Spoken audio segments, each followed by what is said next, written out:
Okay, so we are live with Sean Cooper, author, now independent mortgage broker. And Sean has a very interesting story. He strikes me as someone who's always lived life on his terms since I've known him for probably about the last 4 or 5 years. And Sean's big claim to fame here is this book and his story behind this book. The book is called Burn Your Mortgage, The Simple, Powerful Path to Financial Freedom for Canadians. So Sean, what is the Sean Cooper story? What's all this stuff about burning your mortgage? What is all this? Well, thanks so much for the great introduction, Anthony. Well, should I start at the beginning, I guess, then? Yeah, let's start right at the very beginning. What were you doing? How'd you burn your mortgage off so early? How did that come about? Yeah, the whole story. Sure. Well, I had the goal of buying a property ever since I was younger because my parents really instilled the importance of home ownership in me. And when I was younger, because they set an example for me, like they were always home owners. They worked really hard to buy and pay for their properties. So that was kind of an inspiration for me. So maybe when other people were younger, they wanted to be like astronauts or baseball stars or ballerinas, but I wanted to be a homeowner, as lame as that was. So anyways, that was pretty much my number one goal since when I was younger there. So I got my first job and started saving towards the down payment. And then, did you go to university, college? Yes. So I got my first job working at like a supermarket, and then I went to college and then university. So I went to 5 years of post-secondary. Okay. What'd you go to school for?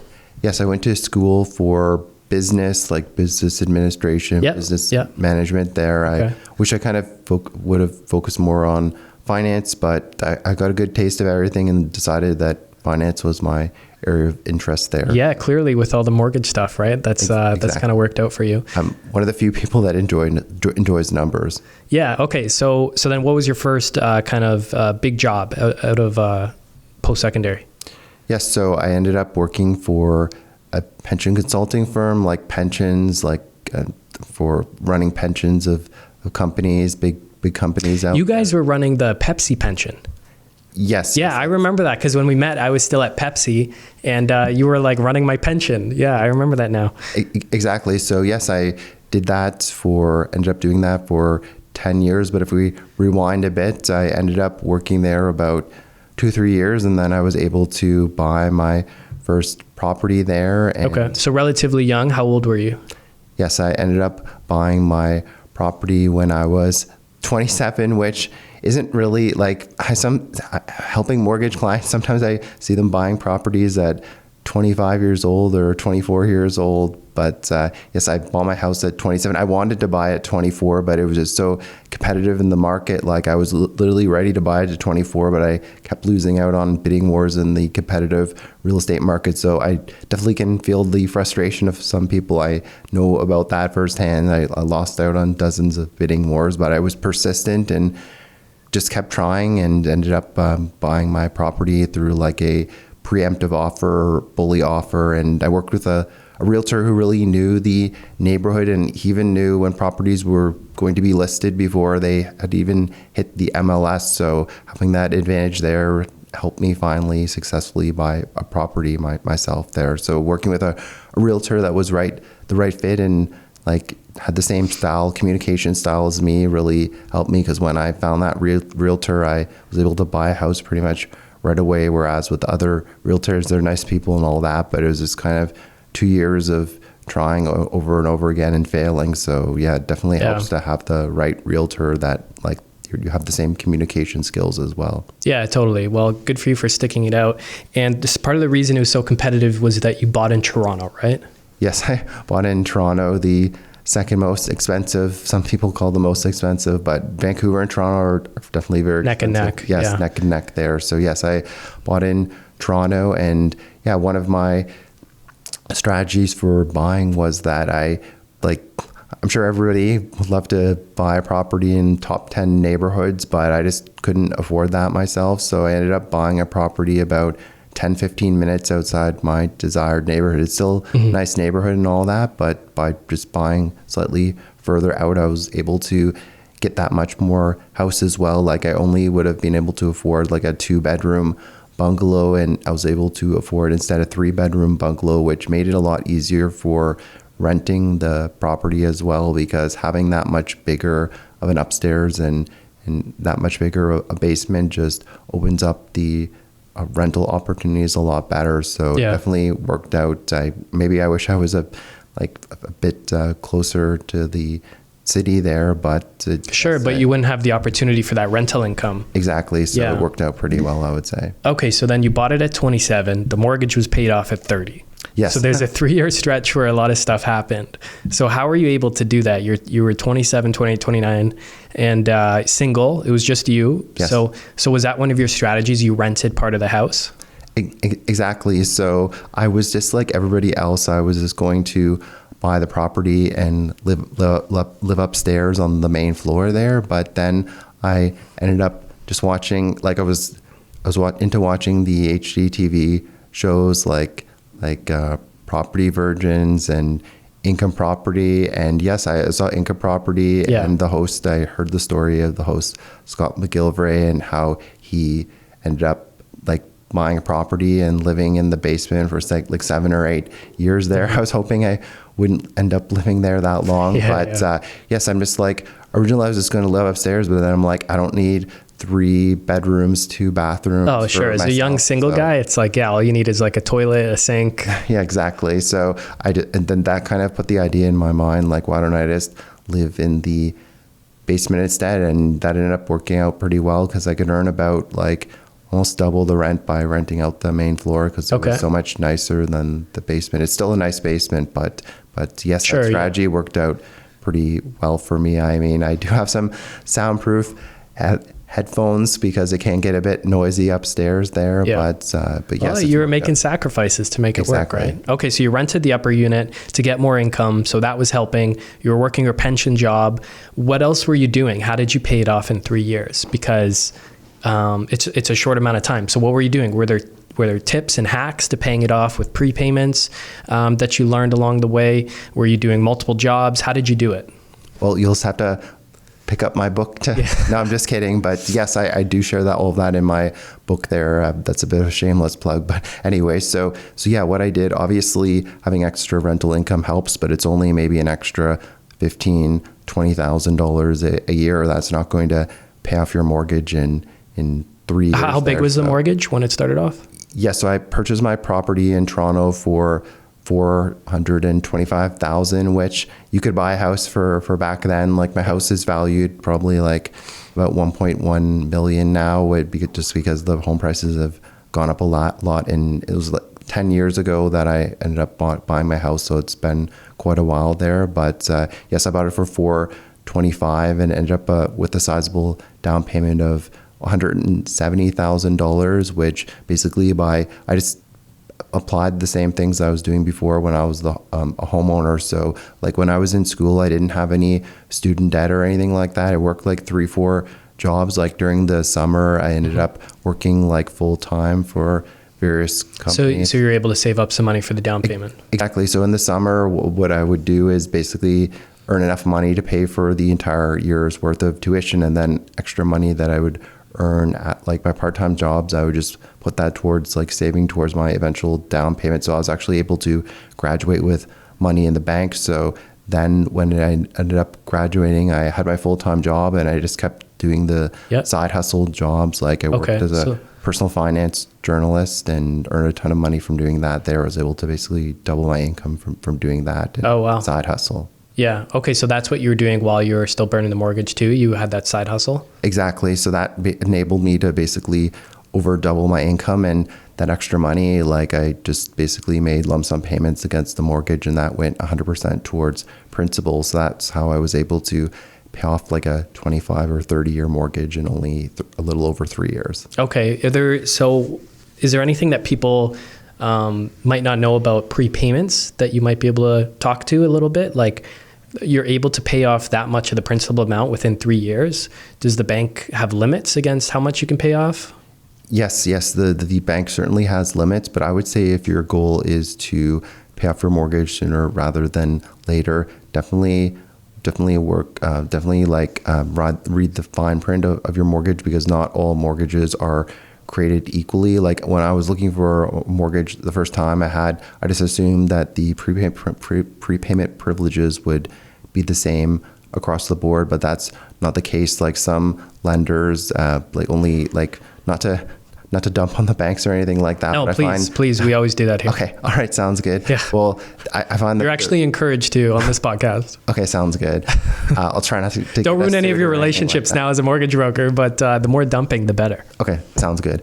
So yes, with the banks, they're just the most restrictive when it comes to prepayment privileges. I've seen so many of them. They only let you make a lump sum payment once a year, which is costly because if you have extra money that you want to put against the mortgage, like it's just sitting in your bank account earning peanuts as opposed to being put against the mortgage balance right away and reducing the interest there. So I decided to work with a lender that had great prepayment privileges because they're not all the same. Like some of them let you maybe only put 10% of the mortgage, like make a lump sum payment of 10%. Some allow 15, 20%. So that's annually?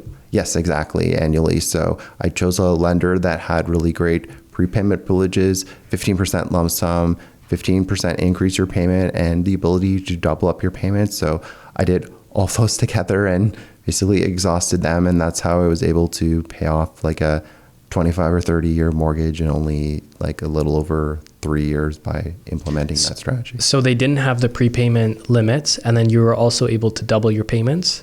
Exactly. And then is there something else you mentioned there? Increase my payments by 15% as well. So you increased them, then doubled that increase payment, and then also were allowed to do the lump sum payment. I think the lender even made a mistake and let me prepay too much, but they basically said it was their mistake, so they're not going to charge me any sort of penalty. But I guess they don't have people like me that normally max out all the prepayment privileges. So that was they kind of own that mistake and they didn't charge me any penalties because it was kind of their fault for allowing me to do all of that. Oh, wow. So maybe it could have been the Sean Cooper burn your mortgage in 4 years or 5 year story, eh? Yes, maybe.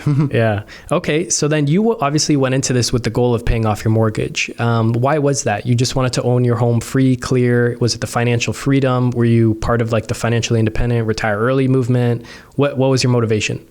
Yes, great question. So, I mean, I hadn't really heard about the whole financial independence FIRE movement or anything like that back then. I don't know if it was as big back then because that was like that was like around 2000 and like 2015, 14. I guess that was out there, but I wasn't really following that myself. But I guess I already had that idea of financial independence, financial freedom. I mean, it's in the title of my book there. Yeah, you were motivated towards that. So yeah, what really motivated me to work hard and put that extra money against the mortgage wasn't just seeing the mortgage balance going down. It was basically thinking about like how great my life would be once my mortgage is paid off, like all the amazing trips that I would take and just not having the stress of the mortgage as well, because like it was always a stress point with my parents growing up, like making the mortgage payments, like losing my mother losing her job and wondering, like stressing about how she'd make the mortgage payments. So just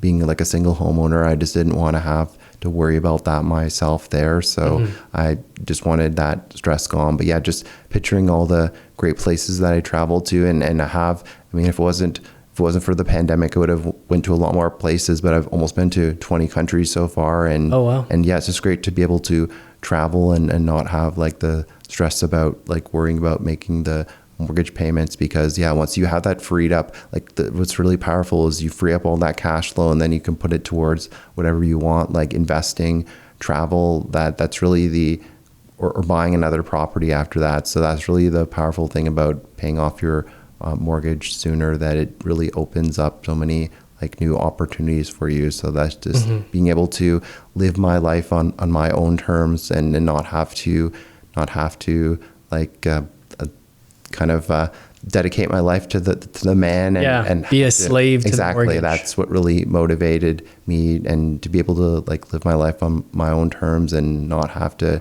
do the 9-to-5 grind for the next like 25, 30 years or longer. Like that's really what motivated me. Yeah.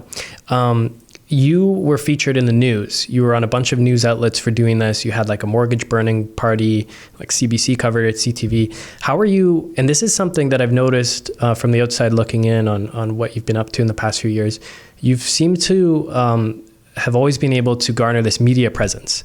You're on all these different publications, doing different journalism stuff and personal finance writing, but then you're also in all these different news outlets. And now it seems like you're a commentator on some of these news outlets. So how did you first get out there onto the news? How did you get your story out there? How did all that come about?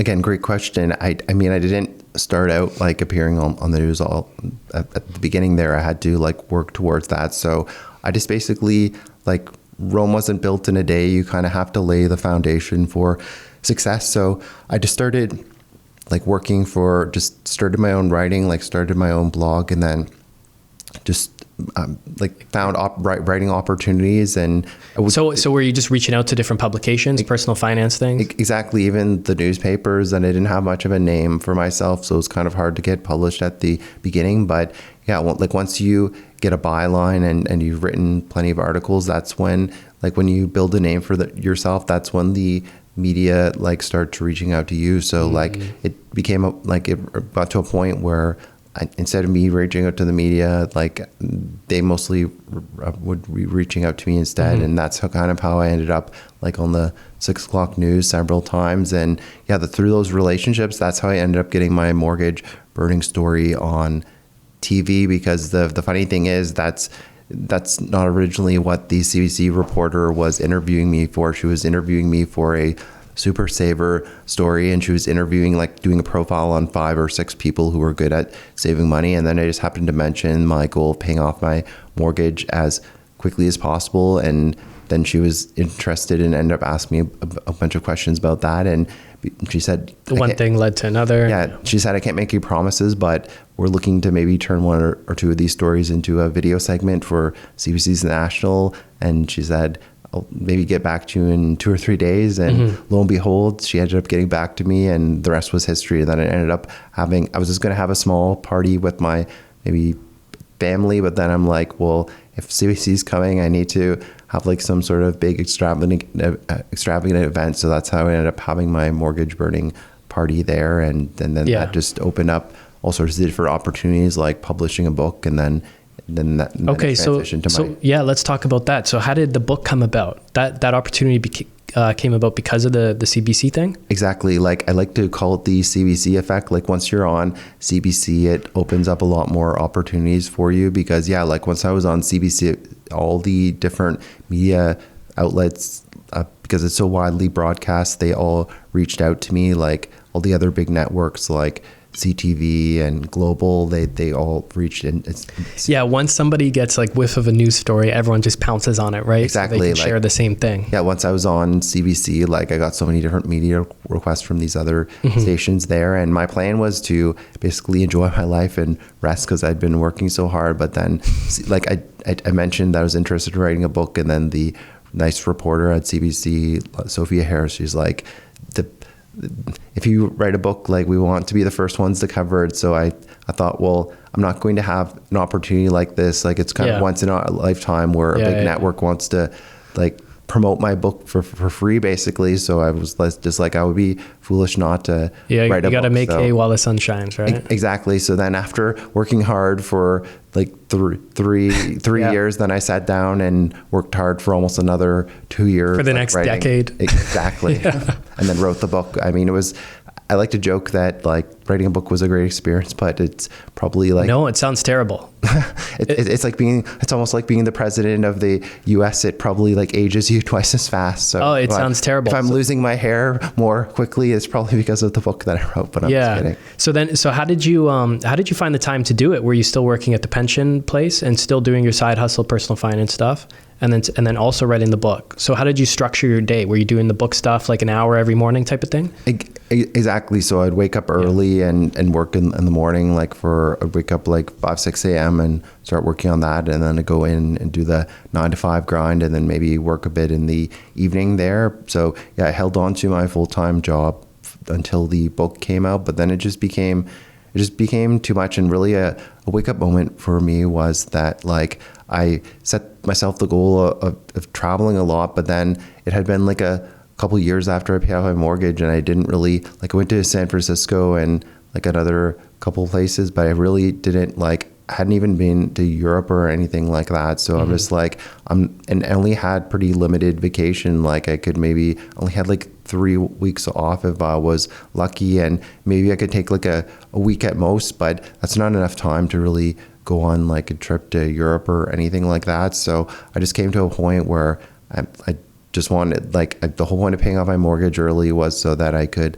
live life on my own terms. And I just found too restricted, like it was too restrictive in the 9 to 5. And I was also missing out on opportunities as well, because like I had to be at work during those times, and there were like TV appearances and other things I was missing out on because I just couldn't do them since I had to be at my job during those hours and other meetings and opportunities and events. So yeah, that was just kind of I just came to a decision where it was just the right time. Like once my book came out, it was just kind of the right time to leave my 9 to 5 job and then go off on my own and become a mortgage broker. So was that the idea with the book, to be the launching pad to then become an independent mortgage broker and to leverage your publicity to then start your business? Was the mortgage thing something you became passionate about? And you know, I'm sure while you learned how to pay off your own thing, like how did that all, because it seems, I know it's probably well engineered, like this sequence of events. So is that what you kind of did? The funny thing is, I guess if I wasn't being truthful, I could say that it was, but in reality, like I kind of am somebody that I definitely like to plan, but I generally just kind of go with the flow. Like I didn't know my mortgage burning story was going to end up on CBC. I was just doing it more for myself there, and I didn't know it would turn into a book opportunity. So like originally I didn't plan to use it as a launching pad to become a mortgage professional, but yeah, like I said, just not being able to travel and seeing this as a good opportunity, because like when I wrote the book, it got such a good reception, people reaching out to me, and I got like countless emails and people just saying that they enjoyed the book a lot. Were you getting extra exposure because of all those contacts you had made in the personal finance world? Exactly. And people literally were asking me to like help them with their mortgage, and I wasn't licensed at that point in time. And at the beginning, so it was just the obvious decision. Like exactly, it was just like all the stars were kind of aligning. I want to live life on my own terms. I want to be doing my own thing, and everyone's asking me about mortgages. And I would rather help them myself, because I tried referring people to like other mortgage professionals, and they just didn't have the same like styles. Like I'm more like all about educating people. I don't come up from a sales background and all that, and I just found that like when I referred people, they just weren't kind of getting the best, like the kind of they weren't like more educational like me and more sales pitching. Sure. I don't enjoy that, so that's kind of why I tried that at first, but I just thought like I might as well help them myself, because I know I know what I like myself and what I don't like, and sometimes it's easier to do it yourself. Yeah, totally. So the people that were approaching you, was their main focus paying off their mortgage early as well, and they wanted your specific advice on how to do that? Yeah, so some people definitely, but I guess with the whole burn your mortgage, it's not necessarily like paying off your mortgage as quickly as possible, because my philosophy has kind of changed on that over the years. Because yeah, for a lot of people, like for some people that are similar to me that maybe don't have ambitions to buy other properties and just want to get rid of their mortgage there, it might make sense. But thinking back, I perhaps didn't do the smartest thing. Like I could have built a lot more wealth by like leveraging the equity in my property for like investment purposes, for like buying like stocks and bonds and buying other properties there. So yeah, thinking like hindsight's 2020, like going back, like perhaps it wasn't the smartest thing to do it that way, but I can't really complain. I mean, I have my mortgage paid off, and I'm sure like you accomplished your goal. And yeah, I mean, I'm sure like yourself being a real estate investor, there's things that you know now that you wish that you knew at the beginning of your journey there. So same thing with me there. So yeah, definitely people were approaching me that wanted to pay off their mortgage sooner, but I'm quite like, the funny thing is the social media gal that I work with now, she's trying to convince me to write a book on why you shouldn't necessarily pay off your mortgage. So I'm not there yet. You should do it. That's part 2. Don't burn your mortgage. I'm waiting for my 6-figure book deal. So if there's any book publishers listening, then definitely drop me a line. Yeah, that's an interesting question. The book publisher. So where did this opportunity come from? A publisher approached you after seeing your article? Like, how do you launch your own book? Because there's a ton of entrepreneurs that listen to this podcast, real estate investors who are experts in their subject matter, and a book, can really put you out there like it has for you, and kind of launch your business or grow your business or your marketing, and just get your name and face out there as the expert on your subject matter. So how did you work with the publisher? What was that process like? Yes, great question again. So you kind of have there's two kind of avenues that you go. Like, option number one is self-publishing. Option number two is through like a traditional publisher. So I explored both of those avenues and decided to go the self-publishing route for a couple main reasons, because like I spoke with, so I would say if you're considering doing anything, definitely like speak with people who have done it already and who are successful, because that really helped me. Like, if I just tried to learn all this stuff on my own, I would have learned the hard way and made a ton of mistakes along the way. Yeah. So speaking with like all my author friends that I knew, like for example, one author told me that he wrote the book and then the publisher basically didn't like half of it, and he had to like basically throw out half the manuscript and like rewrite half the book, and he didn't really want to do that. But I mean, they call the shots at the end of the day, because they're the book publisher, and another published author, like they're putting advertisements for like other people's books in her book, and she didn't really like that there. So just I would be afraid that, and also like the book publisher is able to basically choose everything right down to the finest details, the title of your book, like what the cover looks like, and all that there. And so you lose a lot of the control over the finished product. Exactly. I mean, so what's the advantage of working with one then?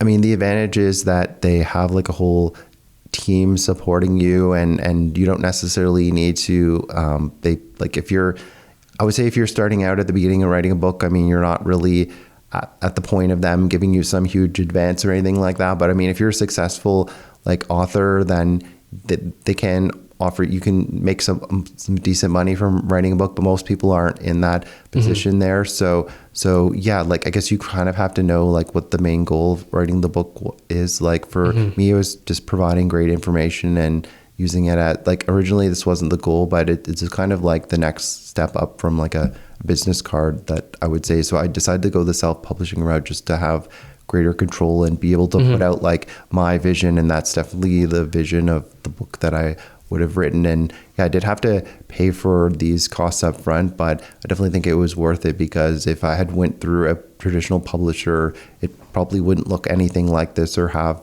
the title that I wanted. So yeah, just having that creative control, I definitely would say is worth it. And I didn't, there's different levels. Like when people hear self-publishing, they think maybe it's just like all self-publishing is the same, but it's not true. Like self-publishing, you can do everything yourself. But what I did was I outsourced like a lot of the stuff, like basically the book design, the art design, and I had a whole team supporting me. So like I took kind of a hands-off approach, and it really helped.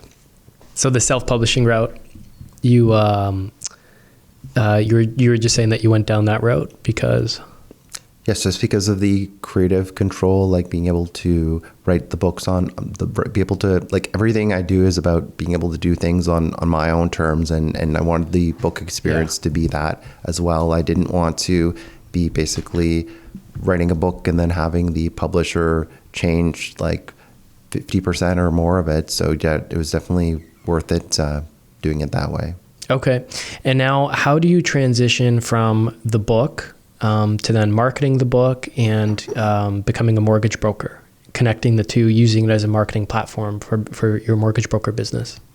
Yeah, like I said, originally when I wrote the book, that wasn't the intention, but then all the things came together, and I just woke up one day and it just seemed like the natural next step in everything there. So in terms of marketing the book, that's a great point that you made, Anthony, because like when you write a book, you can't just put it out there and expect it to sell off bookshelves. You have to definitely come up with a marketing strategy there. So like I had a marketing team that I worked with, and we came up with like promotional videos and book events and websites and all that there. I would say just try to be careful with your marketing spend, because I did spend money on advertising, like the social media websites and all that, and you can spend a ton of money on that. And I just kind of found it hard to measure the success of that. So what I would say is, and you can also hire people for public relations, but I would just say, like, before you go crazy and spend like tens of thousands of dollars, just think about like what the return will be, because yeah, you can literally spend like tens of thousands of dollars, and some of these activities like give you a lot higher return than others there. So definitely be careful and just ask yourself, like, maybe how many books I might be able to sell at the end of the day from this, and kind of do the math ahead of time before you spend thousands of dollars on this stuff here. Because like I said, you can spend a ton of money, and some things are like, some marketing things are more like kind of successful and helpful than others, I would say. So just kind of be careful and just plan and ask yourself, is it actually going to help you like sell a ton of books? Because it might be exciting. What's the direct result of these advertising dollars? Exactly. Because yeah, like all these people want to help you, but you're the one spending the money at the end of the day if you decide to go the self-publishing route. So definitely ask yourself those. Now, if you go with a publisher, do they have a marketing team to help you launch your book? Yeah, yes, I do. But from speaking with my author friends, a lot of them ended up doing their own marketing on top of that, because it was really limited in terms of the marketing that they would do. And to be honest, like, maybe there's exceptions to the rule, but they just didn't find it helpful at all. Like, it's barely anything. You're pretty much on your own. So they ended up doing their own marketing. So in theory, it sounds great to have a publisher, but in reality, like if you love your book the most at the end of the day. So like, you really need to get out there and sell books and it's a tough gig for authors. I've walked into chapters several times, and they have the author there, with the little table set up, and they're selling their newly released book, and they're trying to flag people down to tell them about their book, and I'm like, I did just trying to like avoid them so I can go in for what I came for, and you just kind of feel bad. Like, it's a tough gig. Yes, I did that myself. I did that a few times, and that was enough for me. Yeah, it's I used to sell Canadian Tire credit cards. So I'd be the guy that goes up to you in Canadian Tire and pitch you on this credit card you really don't need, and try to get you to fill out an application. And it was just like the same process these people were doing, but for selling books. And I was like, oh man, I've been there. I know I try to avoid those people, unfortunately, but I think I'll maybe be a bit nicer to them after you mentioned that. Used to do. Yeah, it was a tough gig, man, but I liked it. So now you've transitioned full-time into being a mortgage broker. What are some of the lessons you've learned about being an entrepreneur, about the transition? You actually mentioned earlier how if you could go back, you might have leveraged the equity instead of burning it off. But at the same time, like, I look at your story, I'm like, you paying off your mortgage was the launching pad for all of this, for now living life on your terms, being an entrepreneur, having control over your own schedule and all this stuff. And really, it gave you the freedom to be able to do that too, because you didn't have the biggest expense that most people have over their heads, which is housing. So, there's pros and cons to everything, and leveraging it might have allowed you to get into real estate and all these other investments, but you could also still be on a bit of a treadmill, but you paid off your bad debt. Like us as investors, we always use, good debt, bad debt, the whole rich dad, poor dad thing. And, but you paid off your bad debt, which is debt you're paying for. You don't have a tenant like paying that debt down for you or whatever. So your story is interesting because I definitely, I know you look back now, you're like, I could have leveraged it, but at the same time, like, look at everything else, right? So what is life like for you now? You've still got the house paid off. Are you still living there? Are you in the basement? Yes.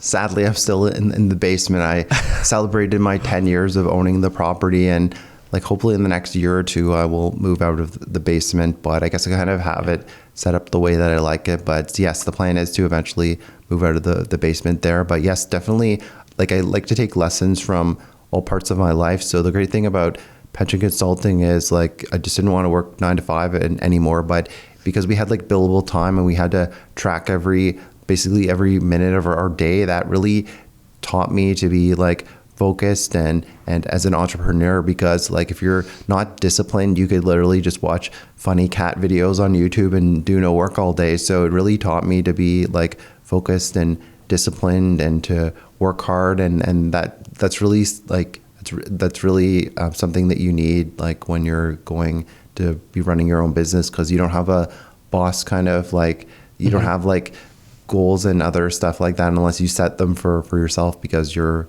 running all of that yourself. So that's definitely was helpful for me. And also having, like, I would say if you want to get into like a new industry, like definitely get some experience like working for a company in that industry before you go and start a business, because you want to kind of understand the ins and outs of doing that. And like becoming a mortgage broker myself, it helped having like a great mentor, because if I didn't have the amazing mentor that I had as becoming a new mortgage broker, I wouldn't have been successful as I am. So definitely having like somebody that is there to answer questions and be a mentor for you and help teach you. Because yes, definitely just taking the course to become a mortgage broker, it's basically just like passing like senior kindergarten or grade 1. Like it doesn't teach you all the important other interpersonal skills and how to actually pick up the phone and speak with clients. So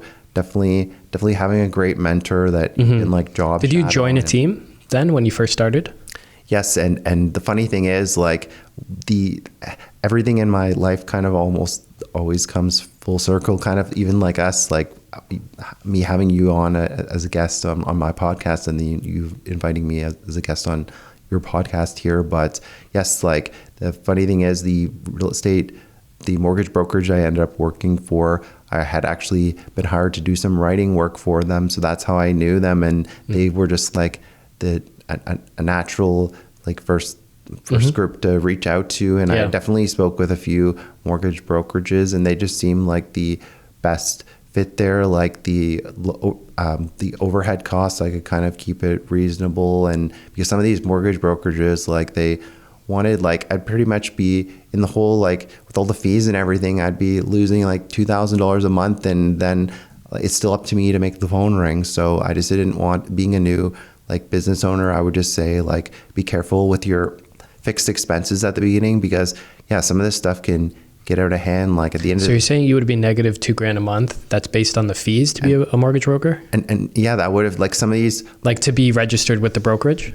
Yeah, like you just have to be careful with some of these extra fees with the different brokerages. I just like how the overhead costs was reasonable with the brokerage that I was joining, because like I didn't want to go from the 9-to-5 grind to then having the pressure to like sign up people for mortgages, or else I'm going to lose $2,000 a month. I mean, that doesn't really seem like a fun way. Yeah, you're like, I just paid off my damn mortgage. Exactly. I don't want another $2,000 hanging over my head. Exactly. So that's just like a mortgage on its own there. So yes, I went with I would say for any business owner, just be careful with like your expenses and try to pay your expenses kind of on an hourly basis, or rather than like having these fixed costs, because these fixed costs can really add up, and then they just put like a lot more pressure on yourself there. Like that's kind of what I've done with help that I've hired. Like it's kind of like been on an hourly basis instead of just like having huge fixed costs that add up to $2,000 a month. Like that's definitely not something that that's something I kind of had to learn, like by just speaking with several brokerages there. Yeah. Wow. Another lesson of yours about taking the pressure off. It seems to be a recurring theme here, where you're taking the pressure off yourself, and you can think more clearly, more calmly. You can make better decisions with more integrity, because you're not chasing dollars, because you have financial payments to make every month. It's just, I think, a powerful place to be in your life. No, that's very well said. And also it makes me a better mortgage broker, because some of these mortgage brokers, like a lot of them, may feel pressured to sign up people for mortgages that they don't necessarily need. Whereas like myself, I am in the financial position where I have my house paid off, and I don't have like $2,000 a month in fixed costs that I need to cover there. So I pretty much say it how it is and tell people the truth. And I'm not going to pressure somebody to sign up for a mortgage that doesn't make sense for them just because I need to pay the bills there. Like if it doesn't make sense for somebody to buy right now, I'm not going to try to convince them other ways. I like to be a straight shooter and honest, and that's how I would want to be treated myself. So that's the way that I treat my clients, and just not having that pressure over my head there, I just think makes me a better mortgage broker overall. And I just like the fact that I'm an independent mortgage broker. Like I don't work for like a specific bank or anything like that. I have 50 different lenders that I work with. So just having that independence and being able to offer all those different options. How do you get relationships with all the different lenders when first starting out? Is that something that like you become a mortgage broker and automatically you have access to all these different lending programs and stuff?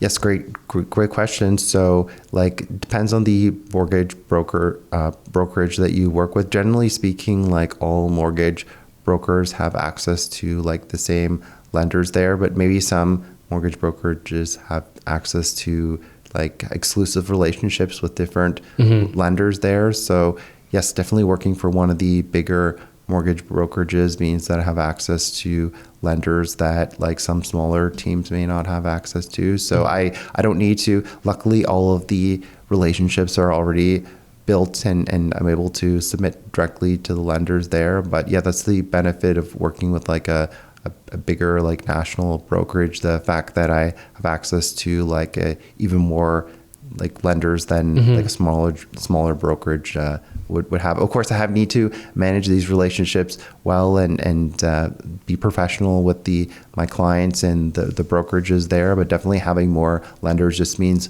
more options for my clients so that I can offer them like It's like better for sure. Exactly. So it's a win-win. Like it helps everyone at the end of the day. Okay, so now have you come true to your original goals of traveling more? Are you living life on your terms or in business building mode? So are you managing to still relax and travel and do everything you want to do while still building your business? Yes. If it wasn't for the pandemic, I would have traveled to like we were saying earlier. I probably would have been to like. So how many weeks a year are you traveling now?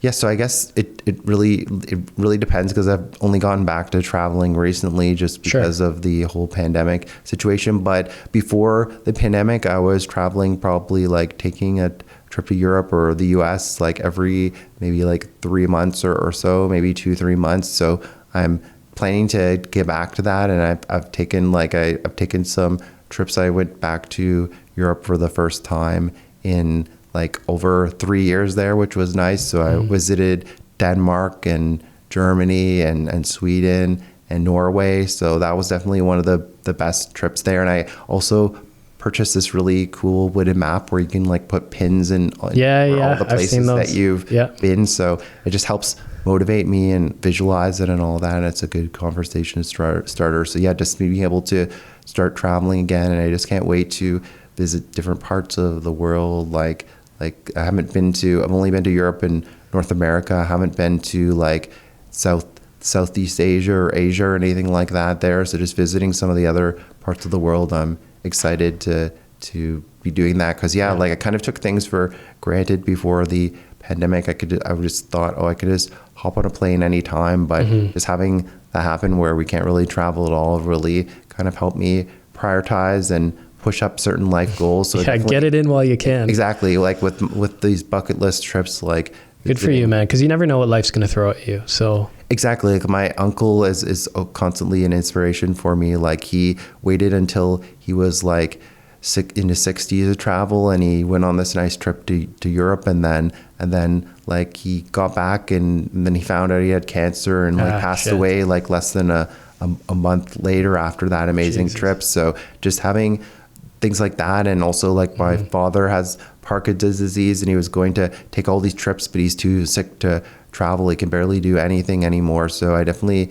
like what I would say is don't wait too long. Like certainly don't take on all this debt to go travel and do trips that you can't afford. But I would definitely say like if I could speak to a younger version of myself, I would just try to get more balance and rather than like not traveling at all, just kind of try to balance things a bit more because like you can't take your health and life for granted there, and definitely take good care of yourself, like your health especially, because many people take their health for granted. And no matter who you are, like you could be the richest person in the world, if you get sick and like maybe like no money in the world can save you. So definitely take good care of yourself there, because like our health matters so much. So definitely like eat healthy and live a healthy lifestyle, because it really helps like you be able to live life on your own terms. Because if you're sick, then you can't travel and and like run your own business, and you won't have the good energy to do that. So definitely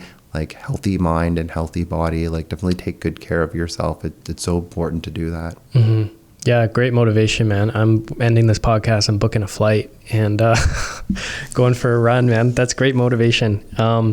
Sean, thank you for sharing your story. It's really cool how you've been able to pay off your debt and take that pressure off like we were talking about.